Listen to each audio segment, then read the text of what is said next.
Seksual dalam Islam bukan aib untuk dibahas teman-teman sekalian, tapi dengan porsinya. Bukan juga melakukan hal-hal atau menunjukkan hal-hal yang haram sebagaimana orang-orang non-muslim tunjukkan, melampiaskan di media dan segalanya. Kalau kita tidak, karena kita malah dilarang untuk menggambarkannya, gitu kan? Tidak boleh menggambarkannya.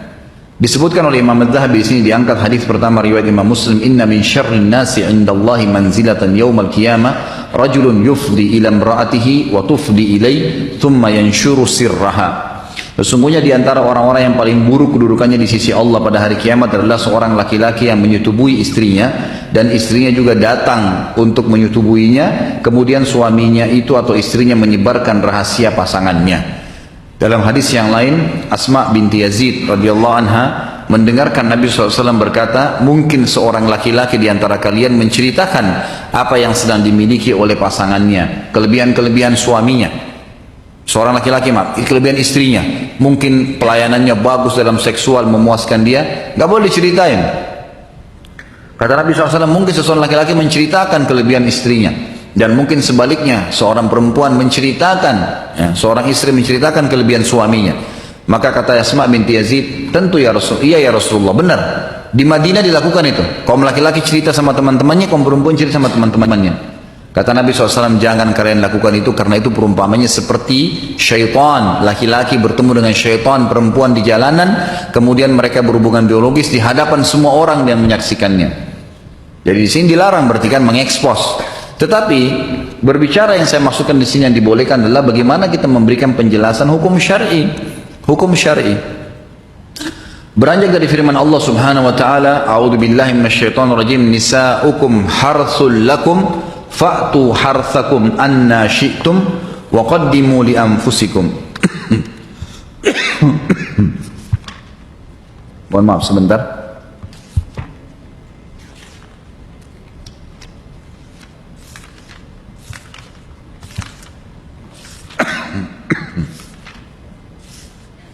Disebutkan dalam surah Al-Baqarah 223 itu ayatnya tadi. Ya.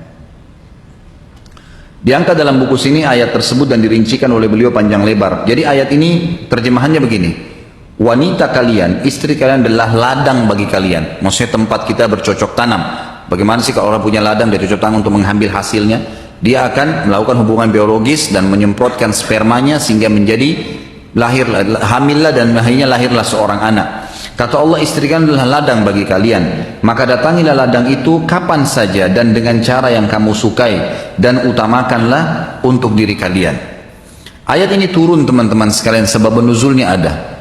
Masyarakat Madinah, masyarakat kota Mekah di zaman jahiliyah, mereka biasa menggauli istrinya dengan dari belakang dengan menunggingkan istrinya. Dan posisi ini diletakkan kemaluan di kemaluan, mereka tidak letakkan di dubur sebagai orang-orang non-muslim. Tradisi persetubuhan di Madinah adalah wanita tidur dan laki-laki di atasnya. Nggak pernah mereka ganti posisi, selalu begitu. Waktu datang sahabat-sahabat muhajirin dari Mekah ke Madinah, mereka ada yang istrinya nggak mau masuk Islam, tinggalin.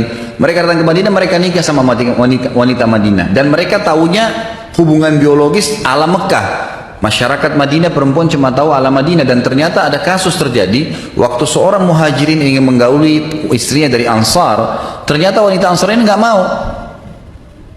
Akhirnya ngomong demi ngomong, mulut demi mulut, sampai telinga Nabi SAW bahwasanya ada wanita Ansar ingin digauli oleh suaminya dengan cara mereka di Mekah dulu, tapi dia menolaknya. Lalu turun dan firman Allah SWT ayat 223 ini dalam surah Al-Baqarah. Wanita itu, istri itu adalah ladang kalian, maka gaulilah seperti yang kalian inginkan dan kapan saja itu, serta dahulukan diri kalian. Maksudnya si suami mendahulukan di sini dalam arti kata dia ingin memilih posisi apa saja, itu dibolehkan selama tidak melanggar agama. Ini kronologis pembukaan dalam masalah biologis itu sendiri. Berarti dari ayat ini kita dibolehkan untuk menggauli istri, gitu kan? Begitu pula si istri tentu boleh melayani suaminya. Juga disebutkan di dalam banyak riwayat yang sahih, semuanya dinukil tentang Nabi SAW.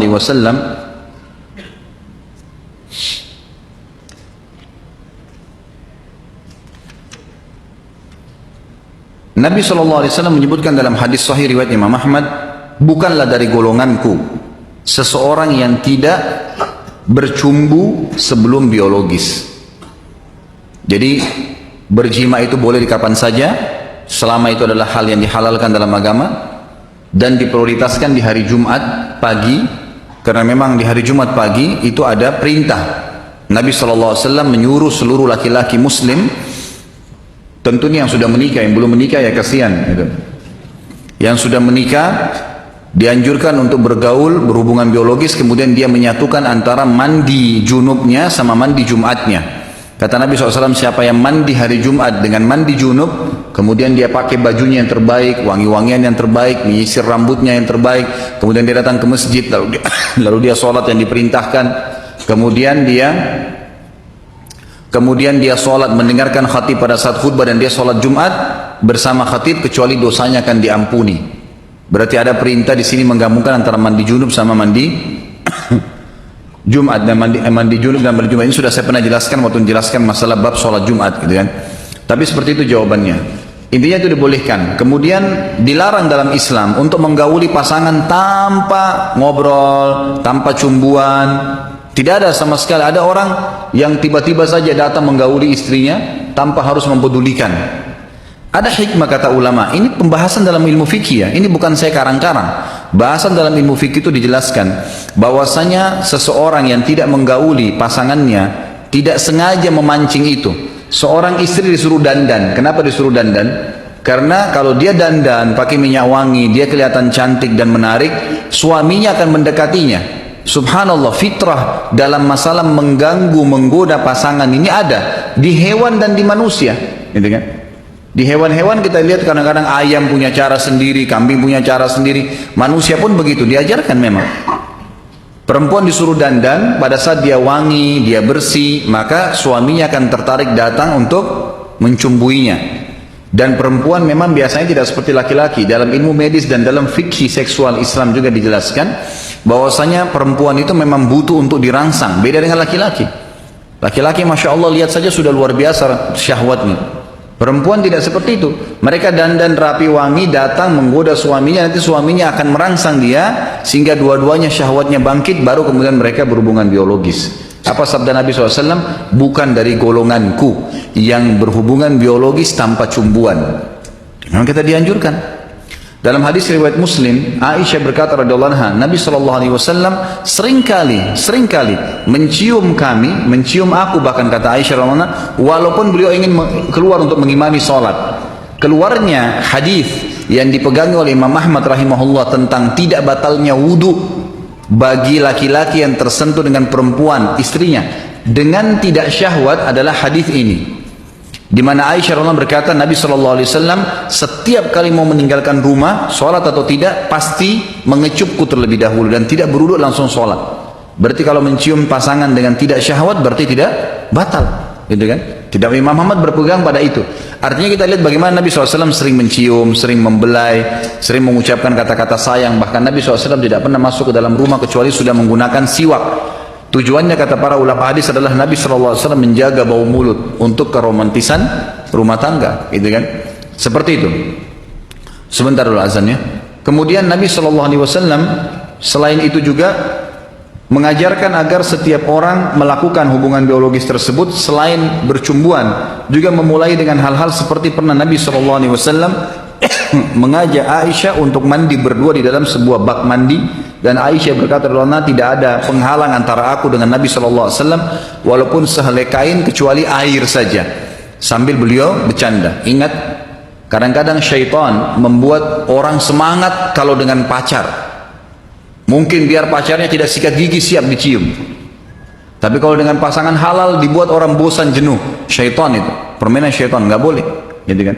Harus dilawan itu, tidak bisa sama sekali karena pasangan kita halal. Apa kata Nabi SAW? Kalau seandainya kalian melihat seseorang lawan jenis yang membangkitkan syahwat kalian di luar sana, di luar rumah kalian, maka kembalilah kepada pasangan kalian karena dia memiliki apa yang dimiliki orang tersebut. Kemaluannya sama saja, kemasan luarnya memang berbeda, ini tinggi, ini gemuk, ini pendek, ini segala, tapi ujung-ujungnya sama saja pelampiasan biologis itu. Jadi Nabi SAW ajarkan masalah seperti itu, yang harus difahami. Nanti kita lanjutin insya Allah setelah salat. Subhanakallahumma bihamdika asyhadu an la ilaha illa anta astaghfiruka wa atubu ilaik.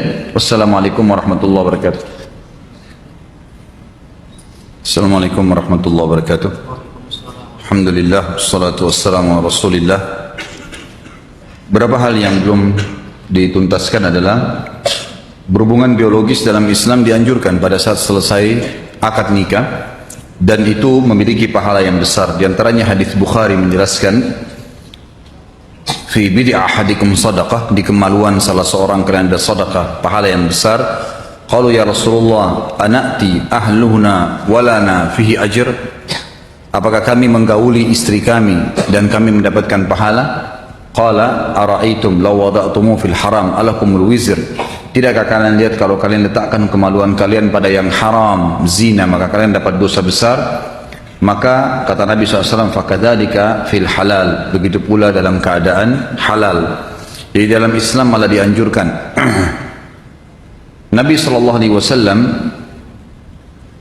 disebutkan di dalam hadis riwayatkan Imam Muslim, anna Nabi SAW kana yatufu ala nisa'i bi ghuslin wahid, bahwasanya seringkali atau pernah Nabi SAW menggauli istri-istri beliau dengan sekali mandi, dan ini Nabi SAW lakukan dalam sehari. Kemudian Nabi SAW juga menitipkan pesan kepada kita di dalam hadis riwayat Imam Muslim, idza ata ahadukum ahlahu thumma arada an ya'ud falyatawadda. Adanya motivasi agar seorang muslim melampiaskan syahwatnya kepada istrinya dan istri kepada suaminya, ini ditekankan sekali dalam Islam. Selain janji pahala yang besar tadi, juga Nabi SAW mencontohkan dalam satu hari, karena beliau poligami, beliau menggauli istrinya, dan itu digilir dengan cara mandi satu kali saja. Artinya menggauli masing-masing tersebut, terakhir baru beliau mandi junub untuk semua junub yang terjadi. Hadis tadi yang saya sebutkan riwayat Imam Muslim, dikatakan jika salah seorang di antara kalian ingin menggauli, ingin kembali mengulangi menggauli istrinya, maka sebaiknya dia berwudu terlebih dahulu, karena itu akan lebih memudahkan dia atau memberinya semangat. Hadis ini juga kata ulama hadis adalah ada pemahaman dianjurkan setiap muslim agar mengulangi hubungan biologis itu. Dari sini juga sebagian ulama hadis mengatakan dianjurkan agar setiap muslim dan muslimah mengkonsumsi makanan-makanan yang sehat dan halal, kemudian memilih waktu dan tempat yang tepat untuk melakukan hubungan biologis. Bahkan Abdullah bin Umar radhiyallahu anhuma menjadikan hubungan jima adalah ibadah setelah berbuka puasa. Beliau radhiyallahu anhuma setelah berbuka puasa salat maghrib langsung beliau menggauli istrinya, karena menganggap itu adalah ibadah yang besar pahalanya setelah berbuka puasa. Kemudian juga disebutkan bahwasanya Nabi SAW seringkali memotivasi para sahabat untuk menikah, termasuk para wanita yang sudah janda, di mana Nabi SAW memotivasi para sahabat laki-laki untuk menikahi istri-istri para mujahidin yang sudah meninggal dunia, agar tidak tertinggal siapapun di kota Madinah kecuali semuanya dalam kondisi berpasangan. Jadi ini juga termasuk adanya motivasi dalam agama Islam agar mereka selalu memiliki pasangan, dan tentu tujuan utama tadi termasuk adalah untuk memenuhi hubungan kebutuhan biologisnya.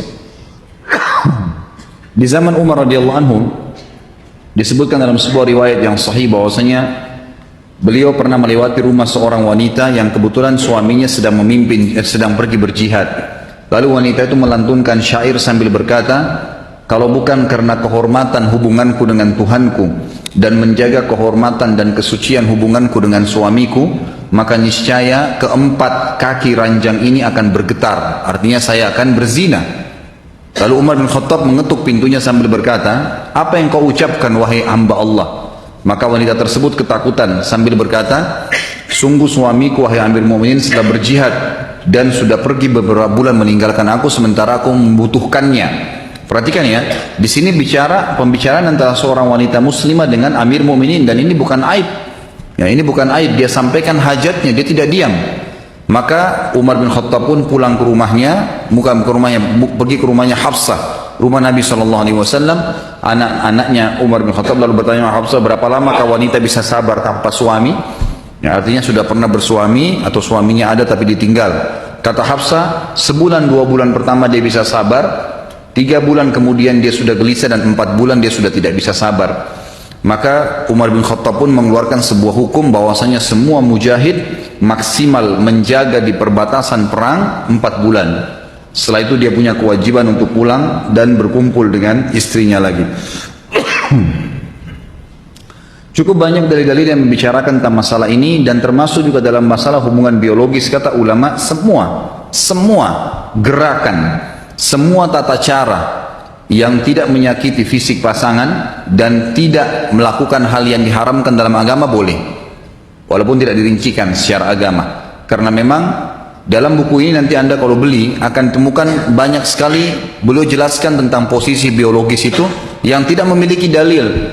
Tapi umumnya kembali kepada ayat tadi Al-Baqarah 223. Wanita atau istri itu adalah ladang kalian, maka gaulilah kapan saja dan bagaimana saja, gitu kan? Bagaimana saja di sini masuk dalam seluruh gerakan yang dibolehkan, kecuali yang diharamkan. Dan bahasan kita malam ini adalah hubungan biologis yang diharamkan. Lalu dirincikanlah bahwasanya hal-hal yang diharamkan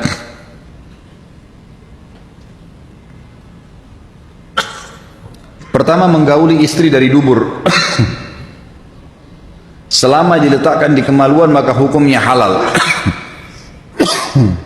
Sebagaimana sabda Nabi SAW di dalam hadis yang sahih riwayat Ahmad dan Abu Dawud, mal'unun man atam ra'atu fi duburiha. Allah melaknat laki-laki yang sengaja menggauli istrinya dari duburnya. Di dalam hadis yang lain, siapa yang mendatangi dukun dan peramal serta menggauli istrinya dari dubur dan menggauli istrinya pada saat sedang haid, maka dia telah kufur kepada apa yang diturunkan kepada Muhammad sallallahu alaihi wasallam. Bayangkan ya, menggauli istri dari satu sisi pahalanya besar, dimotivasi dari tadi banyak hadis yang sudah kita sebutkan, dan satu sisi kalau dia lakukan hal yang diharamkan maka berbahaya, bisa sampai tingkat jauh, dosa kufur bisa didapatkan.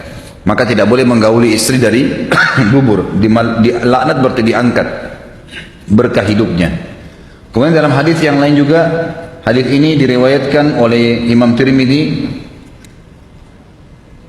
dengan sanad yang hasan sahih nomor 1176. La yanzurullahu ila rajulin jama'a imra'atun fi duburiha. Allah tidak akan melihat seorang laki-laki, tidak akan melihat seorang laki-laki yang sengaja menggauli istrinya dari duburnya. Yang kedua, tidak boleh menggauli wanita pada saat haid dan nifas di kemaluannya. Sabda Nabi sallallahu alaihi wasallam diriwayatkan oleh Abu Dawud dan juga Tirmidzi, man ata haidan fi farjiha aw imra'atun fi duburiha aw kahinan fasaddaqa faqad kafar aw qala bari'a minhu mimma unzila ala Muhammad. Barang siapa yang menggauli istrinya yang sedang haid di kemaluannya, atau menggauli istrinya di duburnya, atau mendatangi seorang dukun dan peramal lalu membenarkannya, maka dia telah kufur terhadap apa yang diturunkan kepada Muhammad sallallahu alaihi wasallam. Sementara kalau haid digauli seorang istri tanpa kemaluannya, selain kemaluannya, maka hukumnya boleh. Sebagaimana disebutkan dalam hadis Bukhari bahwasanya Aisyah berkata radhiyallahu anha, Nabi SAW, terjemahannya langsung, Nabi SAW kalau ingin menggauli kami, mencumbui kami pada saat kami sedang haid, artinya bukan cuma Aisyah, semua istri beliau, tapi Aisyah menukil secara umum.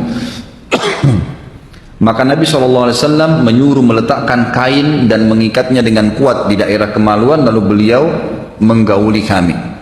Jadi Nabi SAW tetap melampiaskan syahwatnya. Jadi intinya tidak boleh meletakkan di dubur, umum itu, ya, adalah haid atau tidak.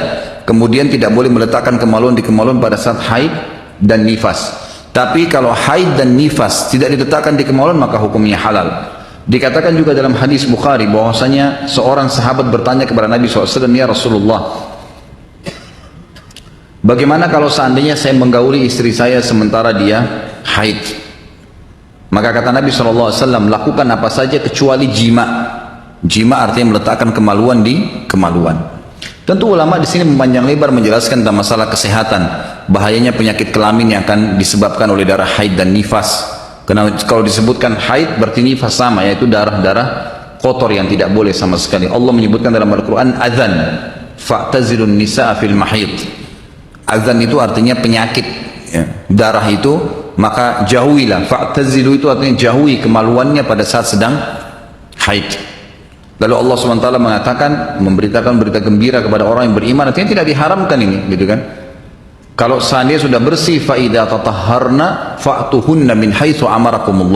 Kalau sudah suci, istri-istri kalian, silakan kalian gauli di tempat yang Allah telah izinkan kalian. Kata ulama tafsir, kemaluannya, gitu kan? Jadi itu dibolehkan dalam agama Islam.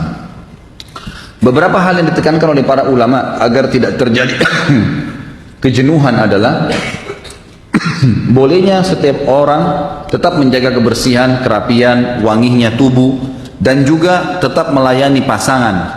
Ya, tetap melayani pasangan. Di sini dalam arti kata istri melayani suami, suami melayani istri. Tapi kalau istri lagi haid, tetap dia melayani suaminya. Sebagaimana yang dibolehkan dalam agama, sebagaimana dibolehkan di dalam agama. Selain daripada ini, ya, selain daripada ini, kalau kegiatan-kegiatan yang diharamkan dalam agama, ya seperti selain yang tidak diharamkan dalam agama, selain dubur, kemaluan pada saat haid dan nifas, maka dibolehkan. Semuanya boleh. Termasuk dititik beratkan, kalau dalam buku tadi ini dijelaskan secara khusus masalah istimna. Onani bagi laki-laki secara sendiri haram. Tapi kalau onani dilakukan oleh istrinya maka halal. Itu tidak ada masalah, tidak berdosa. Sebagaimana juga kalau laki-laki mungkin sedang sakit, kemudian dia memuaskan istrinya bukan dengan meletakkan kemaluan di kemaluan, tapi dia memuaskannya dengan, ya, tangannya, maka itu juga dibolehkan di dalam agama Islam. Itu disepakati oleh umumnya ulama dalam buku-buku fikih, dan itu sudah dijelaskan panjang lebar. Termasuk berhubungan dengan masalah jima adalah bolehnya seseorang azal. Azal itu adalah meletakkan atau mengeluarkan air mani di luar kemaluan istri. Kata beberapa sahabat dalam hadis Bukhari, kami berazal di zaman Nabi SAW dan Al-Quran turun sementara kami tidak dilarang. Dalam riwayat lain dikatakan ada beberapa sahabat yang ingin menunda kehamilan istrinya, maka mereka berazal mengeluarkan sperma di kemaluan istri, dari kemaluan istrinya, maka Nabi SAW membolehkannya. Nabi SAW membolehkannya. Ini termasuk hal-hal yang dianjurkan. Intinya, ya, secara umum insya Allah apa yang kita ingin titik beratkan sudah jelas. Dosa besar ke-95 ini adalah tidak bolehnya seseorang menggauli istrinya di dubur secara mutlak, dan tidak boleh juga. Dan itu di sini memasukkan kemaluan di dubur, ya. Sebagian ulama fikih memang sangat, ya, terbuka. Mereka mengatakan kalau meletakkan zakar itu di antara dua, ya, pantat istri, ya, dubur istri, bukan di lubangnya, maka itu dibolehkan pada saat haid dan nifas. Itu lain, itu bahasan sendiri. Tapi yang jelas di sini dikatakan bahwasanya tidak boleh meletakkan kemaluan di dubur, itu haram, dan juga tidak boleh haid dan nifas. Kurang lebih seperti itu. Selebihnya maka dibolehkan, Allahu a'lam.